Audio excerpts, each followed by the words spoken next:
Welcome to a new Daily Top Askreddit video.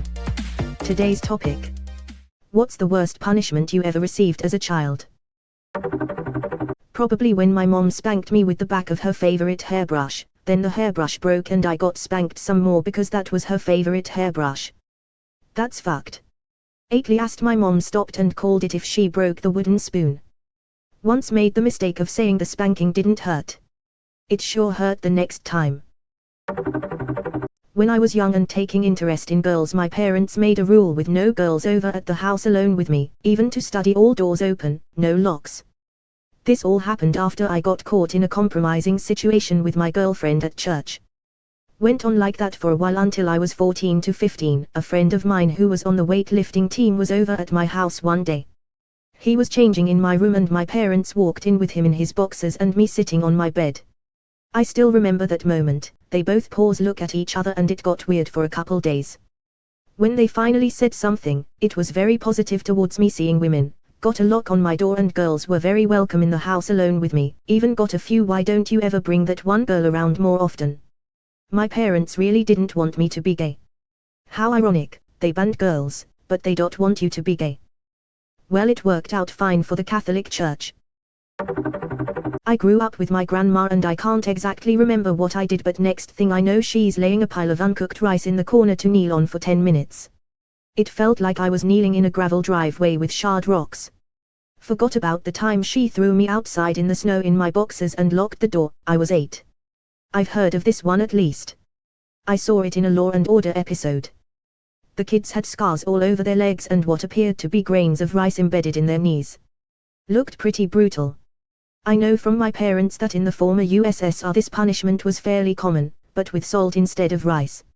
So glad they didn't inherit this mindset, but they are very good at psychological punishment. Definitely the buck rag. I still feel sick thinking about it. For those who don't know, a buck rag is a rag that's been rubbed all over a male goat in rut. It's used for some goat breeding purposes. Lady goats love the smell. In our town, some parents would buy these rags from goat farmers to punish children for misbehaving. You take the child out back, pull the rag out of the jar, drape it over the child's face, and tie a knot in the back. It's not dangerous, but it makes them smell the horrible goat odor. I never saw what the big deal was until I was buck-ragged as a 16-year-old girl for cursing out my parents. I puked. A lot. That's fucking barbaric. Edit. Joe Reddit, relax, I did not declare an upper limit on barbaric with this comment. I did not state that the other stuff in this thread is less bad, nor did I say that stuff like throwing acid into a cheetah's face is not barbaric. Yes, some people give me shit with arguments like that. Geez. This sounds like a punishment in a fairy tale. Like the mask was enchanted to smell awful all the time and if you were a bad little boy it would stay on you forever. When little Timmy told his dad to fuck himself one day, his father wasn't even mad. He sent him out to play. I can't believe he didn't yell. The boy exclaimed, content. Until arrived a certain smell. A certain noxious scent. He mumbled softly, "What the fuck?" He slowly stepped inside. And Timmy's father whispered, "Buck." And Timmy fucking died. Lol. Back when the Cubs were in the World Series, some drunk Cubs fans I knew had the idea to buy buck rags to break the Billy Goat curse. Legend has it that the Cubs' century-long winless streak was due to kicking a man out of Wrigley Field over the stench of his Billy Goat, and he told them they'd never win the World Series because of it. So they wanted to prove they were willing to endure Billy Goat stink for a Cubs win. They didn't last more than 30 seconds with that thing on their nose. I heard they puked everywhere. What's so special about these rags that does that to people? Sounds like someone hasn't smelled the true essence of goat. The correlation between a goat's sweaty balls and vomiting confuses you. 7 years old. I wouldn't move my hands from my butt, so my mom dragged me to the bathroom. While there she lifted me up by my legs and attempted to give me a swirly. My hands immediately latched onto the toilet bowl to stop my head from falling in. Then my mom freed up one of her hands to turn my ass red. After a few hits my arms gave out and my head dropped hard into the toilet water. After that she yelled at me for 5 more minutes and ordered me to take a shower. She still denies doing this or any of the other corporal punishment my sister and I were subjected to. She still denies doing this or any of the other corporal punishment my sister and I were subjected to. Classic gaslighting. Edit, link these articles in the comments below, putting them up here, some people may find them helpful. https://us/blog/here-there-and-everywhere//201701 https://us/blog/here-there-and-everywhere/201701 My mom used to literally back me into a corner then start swinging.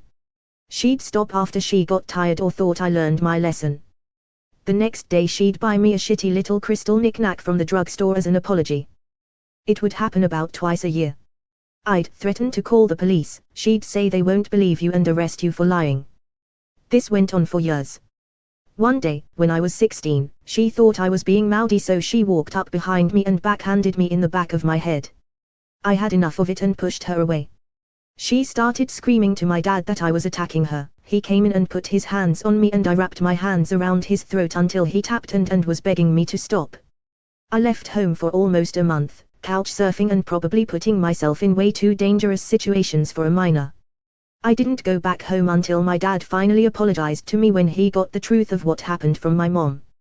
As soon as I got back home I gave away or tossed all the shitty crystal apology gifts from my mom. I confronted my mother about all this a couple years ago on Mother's Day. She denies any of it ever happening and claimed I think I'd remember if that happened. My dad can't verify any of it since she'd always do it while he was at work. But he got real quiet when I mentioned it. I'm pretty sure he knows it happened and feels guilty that he never knew. I'm 32 years old now. I'm on good terms with both of my parents. Well, in all truth, I'm on good terms with my dad and I can tolerate my mother. I've never forgiven her or ever forgotten what she did. She can claim whatever she wants but I know what happened. I have the scars and fractures which never quite healed right. I have the occasional nightmares about it to this day. I can only hope that I rise above it all and don't make petty decisions when I'm in control and she's helpless. I'm so sorry for what happened to you and further sorry for dumping all this bullshit here. You know what happened despite what she claims. Don't ever feel bad about staying true to yourself and what happened. All you can do now is hope that the future brings the best for yourself due to your own strength and perseverance. Edit. Thanks for overwhelming support and kind thoughts in response to this post. My heart goes out to everyone who responded and shared their own stories. If nothing else, you all should know that you're not alone in this world and didn't deserve what happened when you were a child. You've made it this far and now are free to live your life as you see fit and enjoy every single moment. Probably getting strangled by my dad after I stormed away from the dinner table while yelling that I hated eating with my parents because all they did was yell and curse at one another. Strangling sucks. Around the time I was 12 or 13, my stepdad strangled me with my little cousins downstairs simply because I was annoying him. I honestly thought I was going to die. He did a lot of shitty things, but that was the worst. My dad once told me that if I let the word shit cross my lips again, I'd truly have shit cross my lips. I didn't listen and said it again that night, and he took a piece of fresh dog poop and made me hold it on my tongue for 30 seconds. I cried. And never cursed again until I was 21. That's a literal health hazard right there. That's what I told him. He felt bad even as he was doing it, but he said that he never lied, and when he made a promise he had to follow through on it. I told him it wasn't safe and he said we just had the dog checked for diseases and parasites. You're going to be okay. I hate to do this but if you really want that word in your mouth, you need the real thing. I got the wooden spoon a lot and once my mom was so angry, not particularly at me just in general which is more messed up, that she threw a porcelain teapot at the back of my head while I was going down the stairs. But the scariest beating I saw happened to my best friend in high school. We were supposed to be having a sleepover at her house but instead we went out and partied till 3 a.m. When we got to her house her dad was up, I'm pretty sure he was drunk, and he was pissed. He beat her with a field hockey stick for what seemed like forever. She was in bad shape. Suffice to say I never slept over there again. Edit, for everyone asking if I called the cops or reported her dad, two things, I was 15y/0 and never experienced anything like that in my life. I was definitely in shock and scared for my life as this was unfolding. Obviously that's not an excuse. I later mentioned to her that I was thinking about telling someone, but she begged me not to as her mom was not in the picture and she was the only one taking care of her younger brother and did not want to be separated from him. She moved out with her brother as soon as we graduated high school. My cousin has her wooden spoon on her wall to remind her. Never again. She never beat her kids, but they know all about the wooden spoon. Also had a similar experience with a friend. Except I was in vacation with them. We got caught smoking cigarettes. Her father beat the shit out of her with a belt, then locked us in separate rooms for 3 days. We were like 13. Jesus Christ, I forgot about that. Nothing like Reddit to bring up suppressed memories. I'm sorry you went through that. Did you ever tell your parents?